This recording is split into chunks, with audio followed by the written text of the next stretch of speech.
ಹೆಂಗೈತೆ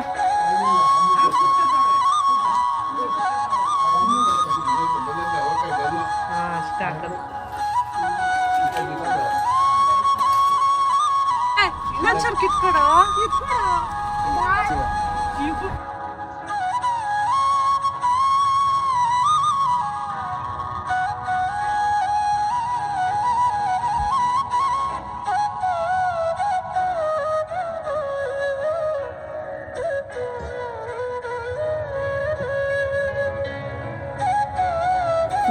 ಡ್ರೆಸ್ ಕೊಡೋಕೆ ಮುಂಚೆ ನೀವು ಸ್ಮೈಲ್ ಫೇಸ್ ನಾನು ಇನ್ಸ್ಟಾಗ್ರಾಮಲ್ಲಿ ನೋಡಿ ನಿಮ್ಗೆ ಇಷ್ಟಪಟ್ಟಿದ್ದು ಅದಕ್ಕೇ.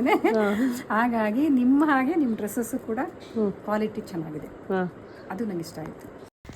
ಹಾಯ್ ಹಲೋ ನಮಸ್ಕಾರ ಎಲ್ಲರಿಗೂ, welcome back to my YouTube channel. ನಾನು ಪೂಜಾ. ಎಲ್ಲರೂ ಹೇಗಿದ್ದೀರಾ? ನಾನು ಕೂಡ ಚೆನ್ನಾಗಿದ್ದೀನಿ. ನೀವು ಎಲ್ಲರೂ ಚೆನ್ನಾಗಿದ್ದೀರಾ ಅಂತ ಭಾವಿಸ್ತಾ ಬನ್ನಿ ಇವತ್ತಿನ ವಿಡಿಯೋ ಶುರು ಮಾಡೋಣ. ಈ ವಿಡಿಯೋ ಬಂದು ಲಾಸ್ಟ್ ವಿಡಿಯೋದ ಕಂಟಿನ್ಯೂಷನ್ ಆಗಿರುತ್ತೆ.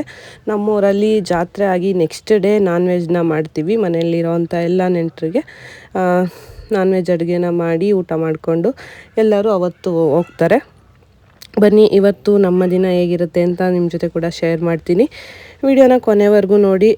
ವಿಡಿಯೋ ಇಷ್ಟ ಆದರೆ ಒಂದು ಲೈಕ್ ಮಾಡಿ, ಹಾಗೆ ನಮ್ಮ ಫ್ರೆಂಡ್ಸು ಮತ್ತು ಫ್ಯಾಮಿಲಿ ಜೊತೆ ವಿಡಿಯೋನ ಶೇರ್ ಮಾಡಿ. ನಿಮ್ಗೆ ಏನಿಸ್ತು ವಿಡಿಯೋ ನೋಡಿ ಅಂತ ಕಮೆಂಟಲ್ಲಿ ತಿಳಿಸೋದನ್ನು ಮರಿಬೇಡಿ. ಪ್ರತಿ ವರ್ಷವೂ ಇದೇ ಥರನೇ ಇರುತ್ತೆ. ಮಾರ್ನಿಂಗು ತಿಂಡಿ ಟೈಮಿಗೆ ಅಡುಗೆನ ಮಾಡಿಬಿಡ್ತೀವಿ ಒಟ್ಟಿಗೆ. ಕೆಲವೊಂದು ಸಲ ಎಲ್ಲ ಒಬ್ಬಟ್ಟೆಲ್ಲ ಜಾಸ್ತಿ ಇರ್ತಿತ್ತಲ್ಲ, ಅದ್ರ ಜೊತೆಗೆ ಅದು ಇದು ತಿಂದ್ಕೊಂಡು ಸುಮ್ಮನಾಗಿ ಮಧ್ಯಾಹ್ನ ಅಡುಗೆ ಮಾಡ್ತಿದ್ವಿ. ಬೆಳಗ್ಗೆನೇ ತಿಂಡಿ ತಿಂದುಬಿಟ್ರೆ ಮಧ್ಯಾಹ್ನ ಊಟ ಮಾಡೋಕ್ಕೆ ಯಾರಿಗೂ ಅಷ್ಟು ಇಂಟ್ರೆಸ್ಟ್ ಇರಲ್ಲ ಅಂದ್ಬಿಟ್ಟು ಒಂದು 5-6 ವರ್ಷದಿಂದ ಮಾರ್ನಿಂಗೇ ಬಿರಿಯಾನಿ ಮಾಡಿಬಿಡ್ತೀವಿ ತಿಂಡಿಗೆ. ಮಧ್ಯಾಹ್ನ ನಿಧಾನಕ್ಕೆ ಊಟ ಮಾಡಿಕೊಂಡು ಎಲ್ಲ ಸಂಜೆ ಮೇಲೆ ಹೋಗೋ ಥರ ಬಿರಿಯಾನಿ ಮಾಡ್ತಾಯಿದ್ದೆ. ನನಗಂತೂ ತುಂಬಾ ಫೇವ್ರೆಟ್ ಅಂತಲೇ ಹೇಳ್ಬೋದು. ಅಡುಗೆ ಮಾಡಿ ಬಡ್ಸೋಕ್ಕೆ, ತಿನ್ನೋದಕ್ಕಿಂತ ಮಾಡೋದಕ್ಕೆ ಬಡ್ಸೋಕ್ಕೆ ತುಂಬಾ ಇಷ್ಟ ಆಗುತ್ತೆ. ಹಾಗೆ ಇದೇ ಥರ ಬಿರಿಯಾನಿ ಮಾಡಬೇಕು ಈ ಸಲ ಅಂತ ಅಂದ್ಕೊಂಡಿದ್ದೆ. ಮೊನ್ನೆ ನಮ್ಮನೆ ಯುಗಾದಿ ಹಬ್ಬದಲ್ಲಿ ಈ ಥರ ಟ್ರೈ ಮಾಡಿದ್ದೆ, ಚೆನ್ನಾಗಾಗಿತ್ತು. ಹಂಗಾಗಿ ಪ್ರತಿ ವರ್ಷ ಬಿರಿಯಾನಿ ಮಾಡೋ ಕೆಲಸ ನಂದು. ಮಧ್ಯಾಹ್ನದ ಅಡುಗೆ ಅಮ್ಮ ಮಾಡ್ಕೊತಾರೆ. ಎಲ್ಲರಿಗೂ ಹೊಟ್ಟೆ ಹಸಿವಾಗಿದೆ ಅಂತ ಆಲ್ರೆಡಿ ಅರ್ಜೆಂಟ್ ಮಾಡ್ತಿದ್ರು. ಚಿಕನ್ ಮಟನ್ ತರೋದು ಸ್ವಲ್ಪ ಲೇಟ್ ಆಯಿತು. ನಮ್ಮೂರಿಂದ ಒಂದು 7 to 8 ಕಿಲೋಮೀಟರ್ಸ್ ಹೋಗಬೇಕಾಗುತ್ತೆ, ಹತ್ರದಲ್ಲಿ ಎಲ್ಲೂ ಸಿಗಲ್ಲ. ಅಷ್ಟು ದೂರ ಹೋಗಿ ತರೋದು ಸ್ವಲ್ಪ ಲೇಟ್ ಆಯಿತು. ಹಂಗಾಗಿ ಅಡುಗೆ ಮಾಡೋದು ಸ್ವಲ್ಪ ಲೇಟ್ ಆಯಿತು. ಆದರೂ ಒಂದು 10-10:30 ಅಷ್ಟರಲ್ಲೆಲ್ಲ ಟಿಫನ್ ರೆಡಿ ಆಗಿತ್ತು. ಕೆಲವರಿಗೆಲ್ಲ ಬೇಗ ತಿಂದು ಅಭ್ಯಾಸ ಇರುತ್ತಲ್ಲ, ಹಾಗಾಗಿ ಜಾಸ್ತಿ ಅಡುಗೆ ಮಾಡಬೇಕಾದ್ರೆ ಸ್ವಲ್ಪ ಟೈಮ್ ಹಿಡಿಯುತ್ತೆ. ಮತ್ತು ಬಿರಿಯಾನಿ ಎಲ್ಲ ಚೆನ್ನಾಗಿ ಅನ್ನ ಎಲ್ಲ ಆಗಬೇಕಂದ್ರೆ ಸ್ವಲ್ಪ ಟೈಮ್ ಬೇಕಾಗುತ್ತೆ. ಬಟ್ ತುಂಬಾ ಚೆನ್ನಾಗಾಗಿತ್ತು. ಫಸ್ಟೆಲ್ಲ ಭಯ ಆಗ್ತಿತ್ತು ಜಾಸ್ತಿ ಮಾಡಬೇಕಾದ್ರೆ ಹೇಗಾಗುತ್ತೋ ಅಂತ.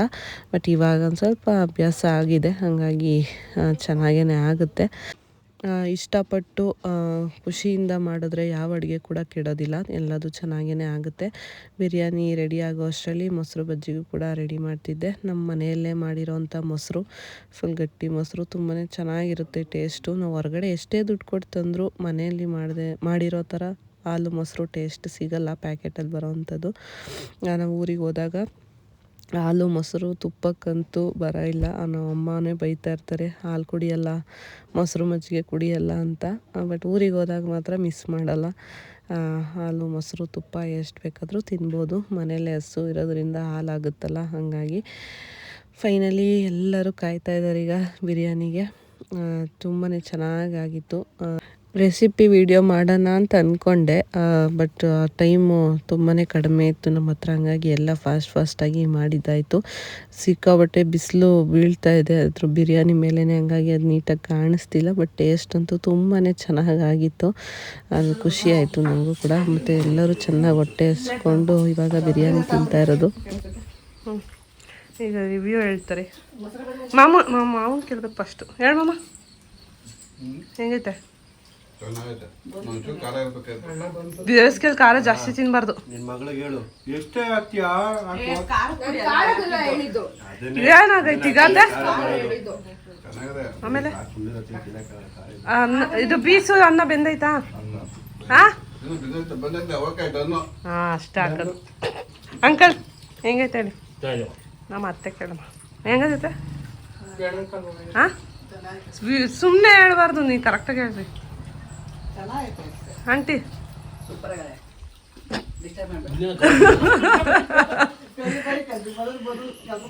ನೋಡಿ ಬಿಟ್ಟು ತಿಂತವ್ರೆ. ಇನ್ನು ಏನೋ ತತ್ತವ್ರೆ. ಬನ್ನಿ ಬನ್ನಿ ಬನ್ನಿ ಬನ್ನಿ ಬನ್ನಿ ಬನ್ನಿ ನೀವು ಲೋಟ ತರೋ ಅಷ್ಟರಲ್ಲಿ ಊಟನೇ ಆಗೋಯ್ತು. ಹೆಂಗೈತೆ ಹೇಳ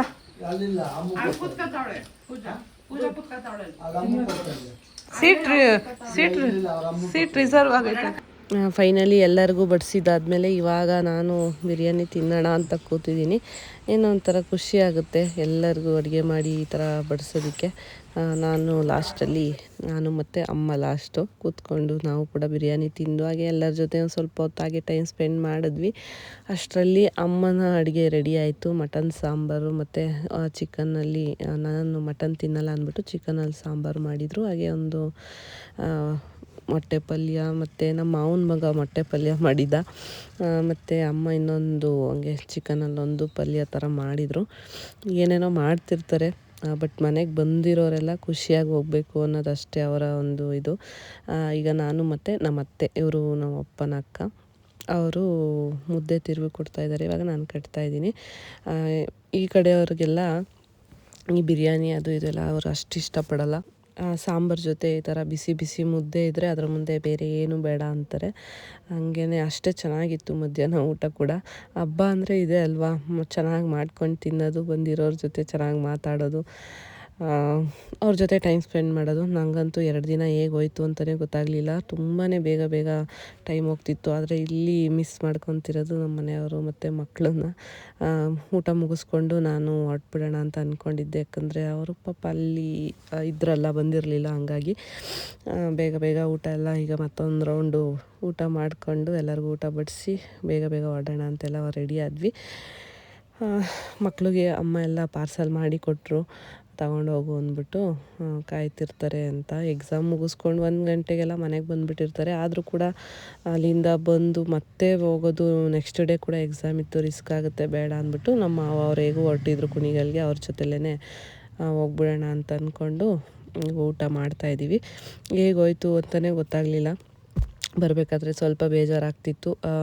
ಪ್ರತಿ ವರ್ಷ ಇದ್ದು ಅವತ್ತು ಕೂಡ ಬರ್ತಿದ್ದೆ, ಬಟ್ ಇವತ್ತು ಮಕ್ಕಳು ಊರಲ್ಲಿರೋದ್ರಿಂದ ನಾನು ಬೇಗನೆ ಹೊರಡಬೇಕಾಯ್ತು. ಏನು ಮಾಡೋಕ್ಕಾಗಲ್ಲ. ಈ ಥರ ಒಂದೊಂದು ಸಲ ಒಂದೊಂದು ಥರ ಟೈಮ್ಗಳು ಹೇಗಿರುತ್ತೋ ಆ ಥರ ನಾವು ಹೋಗ್ಬೇಕಾಗುತ್ತೆ ಅಷ್ಟೇ. ಇವನು ನನ್ನ ತಮ್ಮ ಕಳಿಸ್ಕೊಡಕ್ಕೆ ಬಂದಿದ್ದಾನೆ. ಇವನು ರಜಾ ಹಾಕಿ ಬಂದುಬಿಟ್ಟಿದ್ದ, ಹಂಗಾಗಿ ಇವತ್ತು ಉಳ್ಕೊಂಡು ನೆಕ್ಸ್ಟ್ ಡೇ ಹೋಗ್ತಾರೆ. ಇರು ಅಂತ ಹೇಳ್ತಿದ್ದ, ಬಟ್ ನನಗೆ ಮಕ್ಕಳನ್ನ ಬಿಟ್ಟು ಅಲ್ಲಿರೋಕೆ ಅಷ್ಟು ಮನಸ್ಸು ಒಪ್ಪಲಿಲ್ಲ. ಹಂಗಾಗಿ ಹೊರಟು ಬಂದೆ.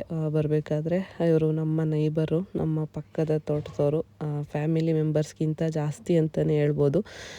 ಎಲ್ಲ ವಿಷಯದಲ್ಲೂ ಅವನ ಅಪ್ಪ ಅಮ್ಮನ್ನ ಅವರು ಅಮ್ಮ ಊರಿಗೆ ಏನಾದರೂ ಬಂದರು ಅಂದರೆ ಅಪ್ಪಂಗೆ ಊಟ ಎಲ್ಲ ಕೊಡೋದು, ಮನೆ ಹತ್ರ ಎಲ್ಲ ಹೋಗಿ ಬಂದು ನೋಡ್ಕೊಳ್ಳೋದು ಎಲ್ಲ ಮಾಡ್ತಿರ್ತಾರೆ. ಹಾಗೆ ನಮ್ಮಿಂದ ಏನನ್ನು ಎಕ್ಸ್ಪೆಕ್ಟ್ ಮಾಡ್ದಲೇ ನಮ್ಮನ್ನು ಪ್ರೀತಿಸೋ ಒಬ್ಬರು ಅಂತ ಹೇಳೋದು ತಪ್ಪೇನಲ್ಲ. ತುಂಬಾ ಖುಷಿ ಆಗುತ್ತೆ ನಮ್ಮ ಸುತ್ತಮುತ್ತ ಈ ಥರ ಜನಗಳಿರೋದಕ್ಕೆ. ಅವ್ರ ತಂಗಿ, ಅವ್ರ ಅಮ್ಮ ಕೂಡ ಎಲ್ಲ ಬಂದಿದ್ದರು ಊರಿಂದ. ಅವ್ರನ್ನೂ ಎಲ್ಲ ಹಾಗೆ ಮಾತಾಡ್ಸ್ಕೊಂಡು ಅವ್ರಿಗೆ ಬಾಯ್ ಮಾಡಿ ಈಗ ಅಲ್ಲಿಂದ ನಾವು ಹೊರಟು ಬಂದ್ವಿ. ಬಂದ ತಕ್ಷಣ ಮನೆಯವರು ಮತ್ತು ಮಕ್ಕಳಿಗೆಲ್ಲ ಅಲ್ಲಿ ಊರಿಂದ ಅಮ್ಮ ಕೊಟ್ಟು ಕಳಿಸಿದ್ರಲ್ಲ ಅದನ್ನೆಲ್ಲ ಹಾಕಿ ಕೊಡ್ತಾಯಿದ್ದೀನಿ. ಸಾರಿ, ಅವರೇ ಹಾಕ್ಕೊಂಡ್ರು, ನಮ್ಮ ಮನೆಯವರೇ ಹಾಕ್ಕೊಡ್ತಿದ್ದಾರೆ ಮಕ್ಕಳಿಗೆ. ನಂಗೆ ಸ್ವಲ್ಪ ಟಯರ್ಡ್ ಆಗಿತ್ತು. ಮತ್ತು ಊರಿಗೆ ಬಂದ ತಕ್ಷಣ ಟೆನ್ಷನ್ ಸ್ಟಾರ್ಟ್ ಅಲ್ಲ. ನೆಕ್ಸ್ಟ್ ಡೇ ಕೆಲಸಗಳು, ಏನೇನೆಲ್ಲ ಪ್ಲ್ಯಾನ್ ಮಾಡಬೇಕು ಅದೆಲ್ಲ ಸ್ವಲ್ಪ ಟೆನ್ಷನ್ ಸ್ಟಾರ್ಟ್ ಆಗಿತ್ತು ನನಗೆ ಆಲ್ರೆಡಿ. ಹಂಗಾಗಿ ನಾನು ಸ್ವಲ್ಪ ಹೊತ್ತು ಹಾಗೆ ಸುಮ್ಮನೆ ಕೂತ್ಕೊಂಡ್ಬಿಟ್ಟಿದ್ದೆ. ಮಕ್ಕಳು ಮನೆಯವರೆಲ್ಲ ಊಟ ಮುಗಿಸ್ಕೊಂಡ್ರು. ಮತ್ತು ನಾನು ಬರೋ ಅಷ್ಟರಲ್ಲಿ ಆಲ್ಮೋಸ್ಟ್ ಸಂಜೆ 5:30 ಆಗಿತ್ತು. ಆಗ ಊಟ ಮುಗಿಸ್ಕೊಂಡ್ರು. ಮತ್ತು ನೈಟಿಗೂ ಕೂಡ ನಾನು ಏನು ಅಡುಗೆ ಮಾಡೋಂಗೇ ಇರಲಿಲ್ಲ. ಬಿರಿಯಾನಿನೂ ಕೂಡ ಎಲ್ಲ ಕೊಟ್ಟಿದ್ದರಿಂದ ಮತ್ತು ಸುಮ್ಮನೆ ಕೂತ್ಕೊಂಡು ಮನೇಲಿ ಟೈಮ್ ವೇಸ್ಟ್ ಮಾಡೋದು ಬೇಡ ಅಂದ್ಬಿಟ್ಟು ಹೊಸದಾಗಿ ಪಾರ್ಸಲ್ ಎಲ್ಲ ಬಂದಿತ್ತು. ಇದನ್ನು ಓಪನ್ ಮಾಡಿರಲಿಲ್ಲ. ಹೇಗೂ ನೆಕ್ಸ್ಟ್ ಡೇ ಕಸ್ಟಮರ್ಸ್ ಬರ್ತಾರೆ, ಮತ್ತು 3 ಡೇಸು ಶಾಪ್ ಕ್ಲೋಸ್ ಆಗಿತ್ತಲ್ಲ. ಮತ್ತು ಫೋನ್ಗಳಂತೂ ಸಿಕ್ಕಾಬಟ್ಟೆ ಬರ್ತಿತ್ತು ನನಗೆ. ನಾನು ಊರಿಂದ ಬರೋಕ್ಕೆ ಅದು ಕೂಡ ಒಂದು ರೀಸನ್ನು. ಎಷ್ಟು 2 ದಿನವೂ ನಾವು ಇಲ್ಲ ಅಂತ ಹೇಳಿದ್ರೆ ಕಸ್ಟಮರ್ಗೂ ಕೂಡ ಬೇಜಾರಾಗುತ್ತೆ. ಹಂಗಾಗಿ ಸಾಕು ಅಂದ್ಬಿಟ್ಟು ಬಂದಿದ್ದು, ಹೇಗೂ ಬಂದಿತ್ತಲ್ಲ ಸ್ಟಾಕ್ ಅಂದ್ಬಿಟ್ಟು ಅದನ್ನು ಹಾಗೆ ಓಪನ್ ಮಾಡಿ ಒಂದು ವಿಡಿಯೋ ಮಾಡೋಣ ಅಂತ ಮಾಡಿಕೊಂಡೆ. ಕಲೆಕ್ಷನ್ಸ್ ಎಲ್ಲ ತುಂಬ ಜನಕ್ಕೆ ಇಷ್ಟ ಆಗ್ತಿದೆ ನಮ್ಮ ಒಂದು ಟೇಸ್ಟು. ತುಂಬಾ ಈ ವಿಡಿಯೋ ನೋಡಿ ತುಂಬ ಜನ ಬಂದಿದ್ದರು ಶಾಪಿಗೆ. ಮತ್ತು ಎಷ್ಟೊಂದು ಸ್ಯಾರೀಸ್ ಎಲ್ಲ ಸೇಲ್ ಆಗಿದೆ. ನೆಕ್ಸ್ಟ್ ಡೇ ತೋರಿಸ್ತೀನಿ ಹೇಗಿತ್ತು ಕ್ರೌಡ್ ಅಂತ. ನಮ್ಮ ಸ್ಟೂಡೆಂಟ್ ಒಬ್ಬರು ಬಂದರು, ಹಾಗೆ ಮಾತಾಡ್ಸ್ಕೊಂಡು ಹೋಗೋಣ ಅಂತ ಬಂದರು. ಹೆಲ್ಪ್ ಮಾಡ್ತೀನಿ ಅಂದ್ಬಿಟ್ಟು ನನಗೆ ಪಾಪ ವಿಡಿಯೋ ಮಾಡಿ ಎಲ್ಲ ಆಡ್ಕೊಂಡು ಕೂತಿದ್ದೆ ನಾನು. ಹೇಗೋ ಹೆಲ್ಪ್ ಮಾಡಿದ್ರು ಜೋಡಿಸ್ಕೊಡೋಕ್ಕೆಲ್ಲ. ಥ್ಯಾಂಕ್ಸ್ ಹೇಳಬೇಕು, ನಿಜವಾಗ್ಲೂ ದೇವ್ರಿಗೂ ಥ್ಯಾಂಕ್ಸ್ ಹೇಳಬೇಕು. ಹಾಗೆ ನನ್ನ ಸುತ್ತಮುತ್ತ ಇರೋವಂಥ ಎಲ್ಲರಿಗೂ ಥ್ಯಾಂಕ್ಸ್ ಹೇಳಲೇಬೇಕು ನಾನು. ಜೋಡಿಸ್ಕೊಂಡು ಮನೆಗೆ ಬಂದು ಊಟ ಎಲ್ಲ ಇತ್ತಲ್ಲ ಅದನ್ನೇ ತಿಂದು ಹಾಗೆ ರೆಸ್ಟ್ ಮಾಡಿದ್ವಿ. ಇದು ಬಂದು ನೆಕ್ಸ್ಟ್ ಡೇ. ಇವತ್ತಂತೂ ಫುಲ್ ಬ್ಯುಸಿ ಡೇ ಅಂತಲೇ ಹೇಳ್ಬೋದು. ವಿಡಿಯೋ ಕೂಡ ಹಾಕಿದ್ದೆ ನಾನು. ಹಾಗೆ 2 ದಿನ ಇರಲಿಲ್ವಲ್ಲ, ಆವತ್ತಿಂದ ವೆಯ್ಟ್ ಮಾಡ್ತಿದ್ದವರು ಮತ್ತು ಹೊಸ ಕಲೆಕ್ಷನ್ಸ್ಗೆ ವೆಯ್ಟ್ ಮಾಡ್ತಿದ್ದವರು ಮತ್ತು ನಮ್ಮ ಫ್ಯಾಮಿಲಿಯವ್ರನ್ನ ಕರ್ಕೊಂಬರ್ತೀವಿ ಅಂತ ಒಂದು ಸಲ ಬಂದು ಹೋಗಿದ್ದವರು ಎಲ್ಲರೂ ಕೂಡ ಬಂದರು. ಬಟ್ ಎಷ್ಟೊಂದು ವಿಡಿಯೋ ಎಲ್ಲ ಮಾಡೋಕ್ಕಾಗಿಲ್ಲ ನಾನು. ಸ್ವಲ್ಪ ಕ್ಲಿಪ್ಪಿಂಗ್ಸ್ ಅಷ್ಟೇ. ಮತ್ತು ಇವತ್ತು ನನ್ನ ಜೊತೆ ನಿಂತಿರೋದು ನನ್ನ ಸ್ಟೂಡೆಂಟ್ಸು. ಕಾವ್ಯ ಅವರು ಸುಮ್ಮನೆ ಮಾತಾಡ್ಸ್ಕೊಂಡು ಹೋಗೋಣ ಅಂತ ಬಂದಿದ್ದರು. ಅವರು ಇವತ್ತು ಬಂದು ಇಲ್ಲಿ ಕಸ್ಟಮರ್ಸ್ ಜಾಸ್ತಿ ಇದ್ದಿದ್ದರಿಂದ ಅವರು ಕೂಡ ಸ್ವಲ್ಪ ನನಗೆ ಹೆಲ್ಪ್ ಮಾಡಿದ್ರು. ಥ್ಯಾಂಕ್ಸ್ ಹೇಳಬೇಕು ಅವ್ರಿಗೂ ಕೂಡ ವಿಡಿಯೋ ಮೂಲಕ. ಮತ್ತು ನನ್ನ ಸ್ಟೂಡೆಂಟ್ಸು ಎಲ್ಲರೂ ಕೂಡ ನಮ್ಮದು ಇದು ನಮ್ಮ ಜಾಗ ನಮ್ಮವರು ಅಂದ್ಕೊಂಡು ಕೆಲಸ ಮಾಡ್ತಾರೆ. ನಿಜವಾಗ್ಲೂ ಅದಕ್ಕೆ ನನಗೆ ಸಿಕ್ಕಾಪಟ್ಟೆ ಖುಷಿ ಇದೆ. ನನಗೆ ಏನನ್ನು ಎಕ್ಸ್ಪೆಕ್ಟ್ ಮಾಡಿದೆ ನನ್ನಿಂದ ನನಗೆ ಸಪೋರ್ಟ್ ಮಾಡ್ತಾರೆ. ತುಂಬ ಜನ ಇದ್ದಾರೆ ಆ ಥರ. ಹಾಗೆಯೇ ಬೆಳವಣಿಗೆ ನೋಡಿ ಹೊಟ್ಟೆ ಹೊರ್ಕೊಳ್ಳೋರು ಕೂಡ ಹಾಗೆ ಇದ್ದಾರೆ, ಅಷ್ಟೇ ಜನನೇ ಇದ್ದಾರೆ. ಬಟ್ ನಾನು ಯಾವತ್ತೂ ತಲೆ ಕೆಡಿಸ್ಕೊಳ್ಳಲ್ಲ. ನಾವೇನು ಮಾಡಬೇಕು, ನಮ್ಮ ಮುಂದಿಂದು ಏನು ಪ್ಲ್ಯಾನ್, ಅದ್ರ ಬಗ್ಗೆ ನಾನು ಯೋಚನೆ ಮಾಡ್ತೀನಿ. ಹಿಂದೆ ಯಾರೋ ಏನೋ ಮಾತಾಡ್ಕೊತಾರೆ, ನಮ್ಮನ್ನು ನೋಡಿ ಏನೋ ಅಂದ್ಕೊತಾರೆ ಅಂತ ನಾನೇನು ಯಾವತ್ತೂ ತಲೆ ಕೆಡಿಸ್ಕೊಂಡಿಲ್ಲ. ಯಾಕಂದರೆ ನಾವು ಏನು ಕೆಟ್ಟ ಕೆಲಸ ಮಾಡ್ತಾಯಿಲ್ಲ, ಕೆಟ್ಟ ದಾರಿಯಲ್ಲಿ ಹೋಗ್ತಿಲ್ಲ. ದೇವ್ರಿಗೆ ಮೆಚ್ಚೋಂಗೆ ನಾವು ಬದುಕ್ತಾ ಇದ್ದೀವಿ. ಮತ್ತು ನಮ್ಮ ಮನಸ್ಸಾಕ್ಷಿಗೆ ಮೆಚ್ಚೋ ಥರ ನಾವು ಬದುಕ್ತಾ ಇದ್ದೀವಿ. ಏನೋ ಒಂದು ಮಾಡ್ತಿದ್ದಾರೆ ಅಂದರೆ ಅದು ಅವರು ಜೀವನಕ್ಕೋಸ್ಕರ ಅವ್ರು ಮಾಡ್ಕೊಂಡಿರ್ತಾರೆ ಅಂತ ಅರ್ಥ ಮಾಡ್ಕೊಬೇಕು. ಕೆಲವ್ರಿಗೆ ಅದು ಅರ್ಥ ಆಗಲ್ಲ, ಸುಮ್ಮನೆ ಹಿಂದೆಗಡೆ ನೋಡಿ ಹೊಟ್ಟೆ ಹೊರ್ಕೊಳ್ಳೋರೆ ಜಾಸ್ತಿ. ಈ ವಿಡಿಯೋ ನೋಡಿ ಎಷ್ಟು ಜನಕ್ಕೆ ಏನು ಅನಿಸಿದೆಯೋ ಗೊತ್ತಿಲ್ಲ. ಇಷ್ಟೊಂದು ಜನ ಬಂದಿದ್ದಾರೆ, ಇಷ್ಟೊಂದು ಬಿಸ್ನೆಸ್ ಆಗ್ತಿದೆ ಅಂತ ಅಂದ್ಕೊಂಡಿರ್ತಾರೆ. ಬಟ್ ನಾವು ಅಲ್ಲಿ ಸ್ಯಾರೀಸ್ಗೆಲ್ಲ ಇನ್ವೆಸ್ಟ್ ಮಾಡಿ, ಸಾಲ ಮಾಡಿ ಇನ್ವೆಸ್ಟ್ ಮಾಡಿ ತಂದಿರೋದಕ್ಕಲ್ವ ಇಷ್ಟು ಜನ ಬಂದು ತಗೊತಿರೋದು. ಇದೇ ಥರನೇ ಇರುತ್ತೆ. ಯಾರು ಕೈಯಲ್ಲಿ ಲಕ್ಷಾಂತರ ರೂಪಾಯಿ ದುಡ್ಡಿಟ್ಕೊಂಡು ಬಿಸ್ನೆಸ್ನ ಮಾಡಲ್ಲ. ಏನೋ ಒಂದು ಧೈರ್ಯದ ಮೇಲೆ, ಏನೋ ಒಂದು ಕಾನ್ಫಿಡೆನ್ಸ್ ಮೇಲೆ ಶುರು ಮಾಡಿರ್ತೀವಿ. ಅದಕ್ಕೆ ಸಪೋರ್ಟ್ ಮಾಡೋಕ್ಕಾಗಲಿಲ್ಲ ಅಂದರೂ ಪರವಾಗಿಲ್ಲ, ಹೊಟ್ಟೆ ಹುರ್ಕೊಳ್ಳೋದು ಮಾತ್ರ ಪಡಬಾರ್ದು. ಯಾಕಂದರೆ ನಾವು ಇನ್ನೊಬ್ಬರನ್ನ ನೋಡಿ ಹೊಟ್ಟೆ ಹುರ್ಕೊಂಡ್ರೆ ಅದಕ್ಕೆ ದೇವರು ನಮಗೆ ಬೇರೆ ಏನಾದರೂ ಒಂದು ತೋರಿಸ್ತಾರೆ. ಹಾಗಾಗಿ ನಾನಂತೂ ಇದುವರೆಗೂ ಬೇರೆ ಯಾರನ್ನು ನೋಡಿ ಅಯ್ಯೋ ಇವ್ರು ಆ ಥರ ಆಗೋದ್ರು, ಇವ್ರು ಈ ಥರ ಆಗೋದ್ರು, ಅವ್ರು ಅದನ್ನು ತೊಗೊಂಬಿಟ್ರು, ಇವ್ರು ಇದನ್ನು ತೊಗೊಂಬಿಟ್ರು ಅಂತ ನಾನಂತೂ ಯಾವತ್ತೂ ಅಂದ್ಕೊಂಡಿಲ್ಲ. ನಂದು ಗುರಿ ಏನಿದ್ರು ನಮ್ಮ ಜೀವನ ಹೇಗಿರಬೇಕು, ಮುಂದೆ ಮಕ್ಳಿಗೋಸ್ಕರ ಏನಾದರೂ ಮಾಡಬೇಕು, ಆ ಥರ ನಾವು ಯೋಚನೆ ಮಾಡ್ತೀವಿ. ನಾನು ಅಷ್ಟೇ, ನಮ್ಮ ಮನೆಯವರು ಅಷ್ಟೇ. ಬೇರೆಯವ್ರನ್ನ ನೋಡಿ ಯಾವತ್ತೂ ಬೇರೆಯವ್ರ ಬಗ್ಗೆ ಮಾತು ಕೂಡ ನಾವು ಆಡೋಕ್ಕೋಗಲ್ಲ.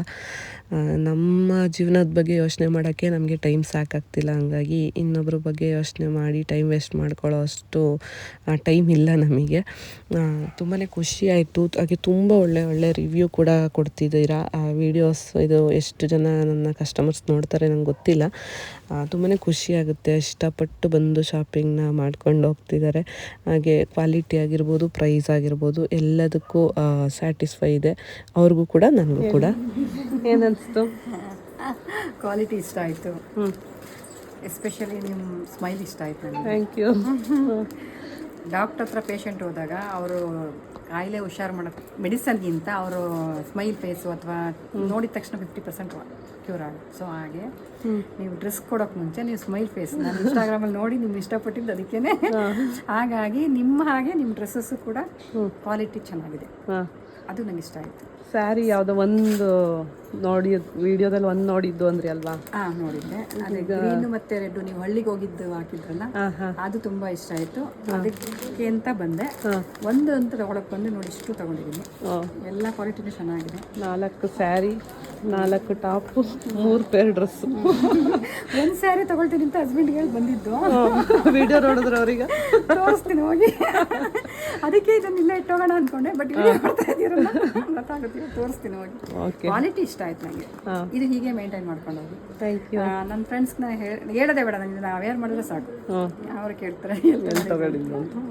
Thank you. ಇಷ್ಟ ಆಯ್ತಾ ಫೈನಲಿ? ಖುಷಿನ ಬಂದಿದ್ದಕ್ಕೆ? ಹ್ಯಾಪಿ. Thank you. ಕುಣಿಗಲೆಲ್ಲ ನಿಂತ ಅಂಗಡಿ ಆಗಿದೆಯಲ್ಲ ಅಂತ ಖುಷಿ ಈಗ. ಹೌದಾ? ನಾನು ಯಾವಾಗ ತುಮಕೂರ್ಗೂ ಪರ್ಚೇಸ್ ಮಾಡ್ತಿದ್ದು, ಒಟ್ಟಿಗೆ ಒಂದ್ಸರಿ ಹೋದ್ರೆ 20-25 ಸಾವಿರದವರೆಗೂ. ಸೊ ಇಷ್ಟ ಆಯ್ತು ನನಗೆ, ಹೀಗಾಗಿ ತಗೊಂಡಿದ್ದೀನಿ. Thank you. Thank you. ನೋಡಿ, ಇದೆಲ್ಲ ಅವರ ಮನಸ್ಸಿಂದ ಬಂದಂಥ ಮಾತುಗಳು. ನಾನು ಯಾರಿಗೂ ಕೂಡ ಇದೇ ಥರ ಮಾತಾಡಿ ಹಿಂಗೆ ವೀಡಿಯೋ ಮಾಡ್ತೀನಿ ಅಂತ ಯಾವತ್ತೂ ಕೇಳಲ್ಲ. ಡೈರೆಕ್ಟಾಗಿ ಸುಮ್ಮನೆ ಫೋನ್ ಹಿಡಿದ್ಬಿಟ್ಟು ನಿಮ್ಗೆ ಏನಿಸ್ತು ಹೇಳಿ ಅಂತ ಕೇಳಿರ್ತೀನಿ. ಮೇಕಪ್ ಆದರೂ ಅಷ್ಟೇ. ಈಗ ನಮ್ಮ ಬಟ್ಟೆ ಬಿಸ್ನೆಸ್ಸಲ್ಲಿ ನಮಗೆ ಈಗ ಹೊಸ್ದಾಗಿ ಬಂದಿರೋಂಥ ನಮ್ಮ ಕ್ಲೈಂಟ್ಸ್ಗೂ ಅಷ್ಟೇ, ಫಸ್ಟ್ ಟೈಮು ನಮ್ಮನ್ನು ನೋಡಿದವರು ಕೂಡ ನಮ್ಮ ಬಗ್ಗೆ ಈ ಥರ ಒಂದು ರಿವ್ಯೂ ಕೊಡ್ತಾರೆ ಅಂದರೆ ನಿಜವಾಗ್ಲೂ ತುಂಬಾ ಖುಷಿ ಆಗುತ್ತೆ. ನನ್ನ ಮೇಲೆ ನನಗೇ ತುಂಬಾ ಪ್ರೌಡ್ ಫೀಲ್ ಆಗುತ್ತೆ ಅಂತಲೇ ಹೇಳ್ಬೋದು. ಇವತ್ತು ಅಷ್ಟೇ ಸಂಜೆ ಆಲ್ಮೋಸ್ಟು ಒಂದು 8-8:30ವರೆಗೂ ಶಾಪಲ್ಲೇ ಆಗೋಯಿತು. ಅಷ್ಟೊತ್ತವರೆಗೂ ಒಬ್ಬೊಬ್ಬರೇ ಕಸ್ಟಮರ್ ಬರ್ತಾನೆ ಇದ್ದರು. ಫುಲ್ಲು ದಿನ ಇದೇ ಥರನೇ ಆಯಿತು. ಹಾಗೆ ಇವರು ಹೇರ್ ಕಟ್ ಕೂಡ ಮಾಡಿಸ್ಕೊಂಡ್ರು. ಹೇರ್ ಕಟ್ ಕೂಡ ತುಂಬಾ ಚೆನ್ನಾಗಿ ಬಂದಿತ್ತು, ಅವ್ರಿಗೆ ತುಂಬಾ ಇಷ್ಟ ಆಯಿತು. ಇದಾಗಿತ್ತು ಇವತ್ತಿನ ಒಂದು ವಿಡಿಯೋ. ನಿಮ್ಗೆ ಏನು ಅನಿಸ್ತು ಅಂತ ಕಮೆಂಟಲ್ಲಿ ತಿಳಿಸಿ. ಹಾಗೆ ವಿಡಿಯೋ ಇಷ್ಟ ಆಗಿದರೆ ಒಂದು ಲೈಕ್ ಮಾಡಿ. ಹಾಗೆ ನನ್ನ ಚಾನಲ್ನ ಹೊಸ್ದಾಗಿ ಯಾರಾದರೂ ನೋಡ್ತಾ ಇದ್ದರೆ ಪ್ಲೀಸ್ ಸಬ್ಸ್ಕ್ರೈಬ್ ಮಾಡಿಕೊಂಡು ವೀಡಿಯೋಸ್ನ ನೋಡಿ. ಹಾಗೆ ನಮ್ಮ ಹೊಸ ಒಂದು ಪೇಜ್ RP ಫ್ಯಾಷನ್ಸ್ ಅಂತ, ಅದಕ್ಕೂ ಕೂಡ ಸಪೋರ್ಟ್ ಮಾಡಿ. ಹಾಗೆ ಮೇಕೋವರು ಮತ್ತು ಈ ಥರ ಏನಾದ್ರು ಬ್ಯೂಟಿಷಿಯನ್ ಸರ್ವಿಸ್ ಬೇಕಂದರೆ ಪೂಜಾ ಮೇಕೋವರ್ ಆರ್ಟಿಸ್ಟ್ರಿ ಕುಣಿಗಲ್ ಅಂತ ನನ್ನ ಇನ್ಸ್ಟಾಗ್ರಾಮ್ ಪೇಜ್ ಇದೆ, ಅಲ್ಲೂ ಕೂಡ ಹೋಗಿ ನೀವು ಫಾಲೋ ಮಾಡ್ಬೋದು. ನಿಮ್ಗೇನಾದರೂ ಬೇಕಂದರೆ ಒಂದು ರೀಸನಬಲ್ ಪ್ರೈಸಲ್ಲಿ ಒಂದು ಬೆಸ್ಟ್ ಸರ್ವಿಸ್ನ ನೀವು ಕೂಡ ಪಡ್ಕೊಬೋದು. ಮತ್ತೊಂದು ಒಳ್ಳೆ ವೀಡಿಯೋದಲ್ಲಿ ನಾನು ಸಿಗ್ತೀನಿ. ಕೊನೆವರೆಗೂ ವೀಡಿಯೋ ನೋಡಿದ್ದಕ್ಕೆ ಎಲ್ಲರಿಗೂ ಥ್ಯಾಂಕ್ಸ್ ಹೇಳ್ತಾ ಟೇಕ್ ಕೇರ್, ಬಾಯ್ ಬಾಯ್.